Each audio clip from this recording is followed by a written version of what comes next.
বাঁকুড়ায় জোড়া দেহ উদ্ধারে চাঞ্চল্য ছড়িয়েছে। গঙ্গাজল ঘাটের শালবেদিয়া গ্রামে জোড়া দেহ উদ্ধার হয়েছে। ইটের স্তূপের পাশে দুই যুবকের দেহ পড়েছিল। কথা বলবো প্রিয়ব্রতর সঙ্গে। প্রিয়ব্রত থেকে আরো ডিটেলে জানবো। এবং এই মুহূর্তে যে ছবি আপনারা দেখছেন, জোড়া দেহ উদ্ধার হয়েছে বাঁকুড়ায় গঙ্গাজল ঘাটের শালবেদিয়া গ্রামে। ইটের স্তূপের পাশে দুই যুবকের দেহ পাওয়া গেছে।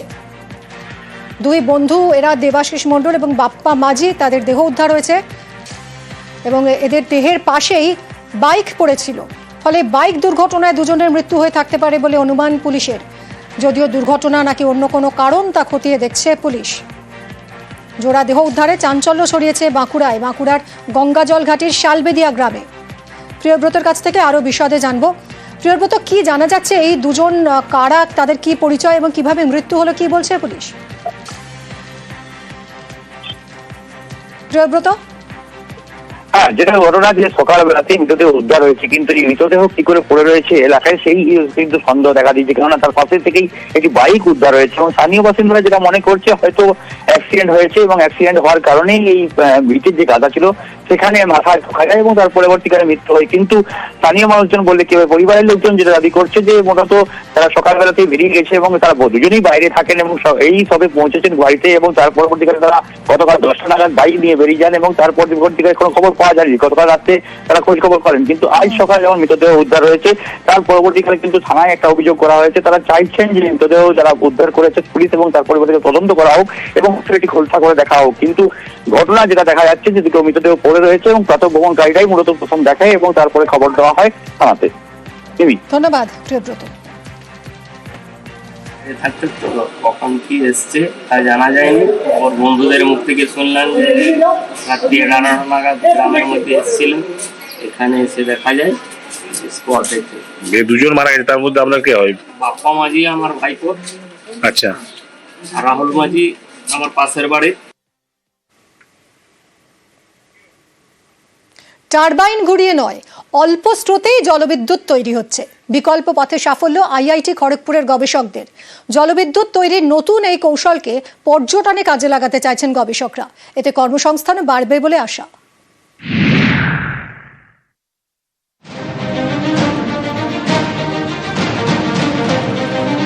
টারবাইন নেই, বিশাল নদী বাঁধও নেই, তবুও তৈরি হচ্ছে জলবিদ্যুৎ।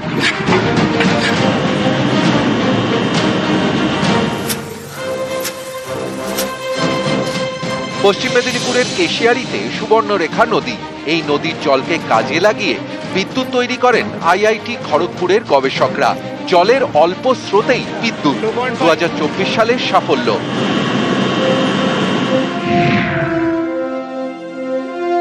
আইআইটি খড়গপুরের গবেষকরা তৈরি করেন এনার্জি হারভেস্টিং মেশিন।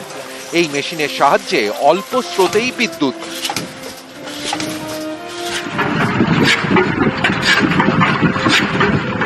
জলের যাওয়ার সময় জল একটা ওপর দিকে এবং নিচে দিকে, মানে একবার ওপর একবার নিচে, এইভাবে একটা করে ফোর্স দিতে থাকে, মানে থ্রাস্ট দিতে থাকে। তো সেই মোশনটাকে কাজে লাগিয়ে আমরা লিনিয়ার মোশন থেকে, মানে সরলরৈখিক মোশন থেকে আমরা ঘূর্ণায়মান মোশনে কনভার্ট করেছি এবং সেখান থেকে জেনারেটর লাগিয়ে আমরা বিদ্যুৎটাকে হারভেস্ট করছি।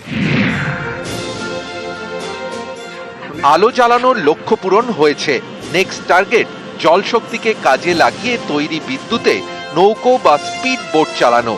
সেই লক্ষ্য পূরণ হলে পর্যটনের পাশাপাশি কর্মসংস্থানও বাড়বে বলে আশা। We are targeting to generate scale it up to 1 kilowatt. तो 1 किलोवाट स्केल अप होने के बाद उधर आप देख सकते हैं बड़ा मॉडल है, उसमें से उसका कैपेसिटी है 1 किलोवाट। वो जो पावर जो जनरेट होगा वो पावर से हम इधर local tourism, water tourism and उसमें टूरिज्म डेवलप करने के लिए सोच रहे थे। Like it is like 1 night stay और 1 डे स्टे। পশ্চিম মেদিনীপুর থেকে শঙ্কর রায়, নিউজ 18 বাংলা। রাজ্য সরকারের বাংলার বাড়ি প্রকল্প এবং সেই প্রকল্পে উপভোক্তাদের বাড়ি বানাতে টাকা দেয় রাজ্য সরকার। প্রথম কিস্তির টাকা পেয়েও দেখা যাচ্ছে যে বাড়ির কাজ কিছুই এগোয়নি। গোপীবল্লভপুর 1 ব্লকে বাড়ি বাড়ি ঘুরলেন এবার বিডিও। বাড়ি তৈরির কাজ শুরু করুন, উপভোক্তাদের নির্দেশ দিলেন বিডিও।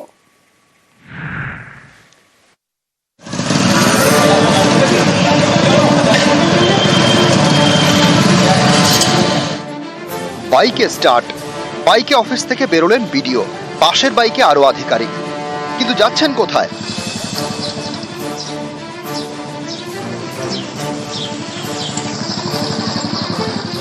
গত ডিসেম্বরে বাংলার বাড়ির প্রকল্পের সূচনা করেছিলেন মুখ্যমন্ত্রী মমতা বন্দ্যোপাধ্যায়। প্রথম কিস্তির টাকা দেওয়া শুরুও হয়েছে। ঝাড়গ্রামের গোপীবল্লভপুর 1 ব্লকে 2650 জন প্রথম কিস্তির টাকা পেয়েছেন, কিন্তু সেই টাকায় বাংলার বাড়ির কাজ অনেক এলাকায় শুরুই হয়নি। কি কারণে বাড়ির কাজ শুরু হয়নি, এলাকাবাসীর কি কোনো সমস্যা আছে তা জানতে প্রতিনিধিদের নিয়ে বেরিয়ে পড়লেন বিডিও।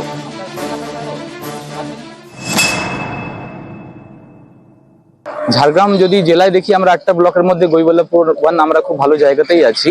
আমাদের এখানে ম্যাক্সিমাম বাড়ি শুরু হয়ে গেছে, কিন্তু যেহেতু আমরা জানি যে কেন্দুবাড়ি এলাকা আর আমাদের সাতমা সারিয়া গ্রাম পঞ্চায়েত এলাকা, যেখানে আমাদের এসটি কমিউনিটির লোকজন আছেন, ওখানে যেহেতু রিসোর্সেস একটু সমস্যা আছে, ওখানে মালপত্র আনতেও সমস্যা হয়।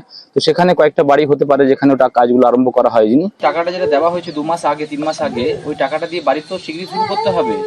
শুরু করবেন তাহলে আরো টাকা দেবো আমরা 60,000 টাকাটা। আমরা এটাই দেখতে এসেছিলাম যে কতটা বাড়ি হয়েছে, যেন আমরা টাকাটা আরো দিতে পারি। আপনারা চান না টাকা আরো? লাগবে না টাকা? লাগবে। তাহলে বাড়ি না করলে কি করে পাবেন?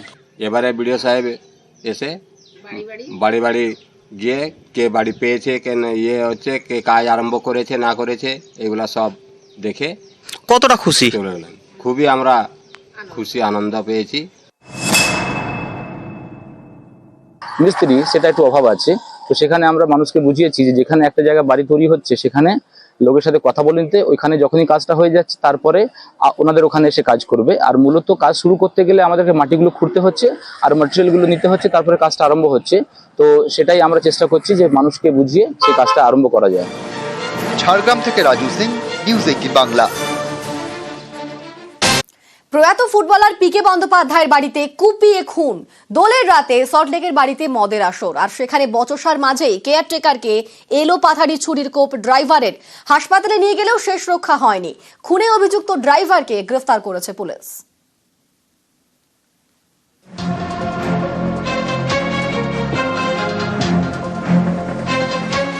পিকে বন্দ্যোপাধ্যায় ভারতীয় ফুটবলের উজ্জ্বল নক্ষত্র। বছর 5 আগে মারা যান। তার বাড়িতেই খুন, কেয়ারটেকারকে কুপিয়ে খুন ড্রাইভারের। নিহত কেয়ারটেকারের নাম গোপীনাথ মুহুরী, পশ্চিম বর্ধমানের জামুরিয়ার বাগদিয়ার বাসিন্দা।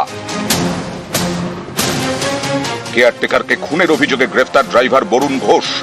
পুলিশ জানতে পেরেছে শুক্রবার রাতে মদ খেতে বসে বরুণ এবং গোপীনাথ। সেই সময় তাদের মধ্যে বচসা হয়। সেই বচসার সময় গোপীনাথকে ছুরি দিয়ে কুপিয়ে খুন করে বরুণ। কেন মারলে? কি করেছিল? টাকা পয়সা চুরি করেছিল কোনো? হ্যাঁ, কি বলেছিল তোমাকে? আমাকে অনেক কথা বলেছিল। তুমি কি টাকা চুরি করেছিলে? না, কে করেছিল? আমি ওপরে যাই না, আমি ওপরে যাই না, ওরা যায়। চুরিটা কি আপনি নিয়ে এসেছিলেন রান্নাঘর থেকে? না না না, আমি নিয়ে এসেছিল। ওই নিয়ে এসেছিল। অরুণ নিয়ে এসেছিল? না, গোপীনাথ মৌরি নিয়ে এসেছিল। আচ্ছা, তারপরে কি ওর হাত থেকে আপনি নিয়ে ওকে মারলেন? না, ও আমাকে আগে গলায় মেরেছে। গলাটা দেখি। আচ্ছা, আপনাকে গালিগালাজ করেছিল নাকি? হ্যাঁ হ্যাঁ। সল্টলেকের জিডি ব্লকের 273 নম্বর বাড়ি। এই বাড়িতেই থাকতেন ফুটবলার পিকে বন্দ্যোপাধ্যায়। তদন্তকারীরা জানিয়েছেন কয়েকদিন আগে এই বাড়িতে চুরি হয়, 5,000 টাকা খোয়া যায়। কেয়ারটেকার ড্রাইভারদের দিকে নাকি সন্দেহের আঙুল ওঠে। তদন্তকারীদের সন্দেহ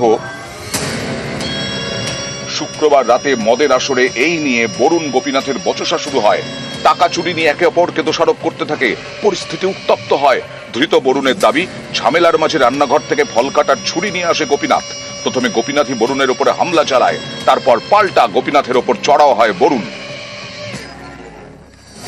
রক্তাক্ত গোপীনাথকে বেসরকারি হাসপাতালে নিয়ে যাওয়া হলেও শেষ রক্ষা হয়নি। মোটামুটি 20 বছর হলো উনি মানে কি বলবো, খুব শ্রদ্ধেয় ব্যক্তি। টাকা পয়সা যে কেন্দ্র করে বিবাদ, আজ ওনারা, আমি আপনাকে কি বলবো, ওনারা তাহলে এত বছর ওকে কি করে রেখেছে? তো ছিল যে মেরেছে যে বরুণ? না, সেটাও আমরা কখনো কাকু বলতো না যে আমার সাথে শত্রুতা। জানতাম তো সবার সাথে বন্ধুত্ব ভাবেই থাকতো। ভারতীয় ফুটবলের অলংকার প্রয়াত পিকে বন্দ্যোপাধ্যায়। সল্টলেকে তার বাড়ির নাম অলংকার। সেই বাড়িতেই খুনের কলঙ্ক। ড্রাইভারের হাতে খুন কেয়ারটেকার। নিউজ 18 বাংলা।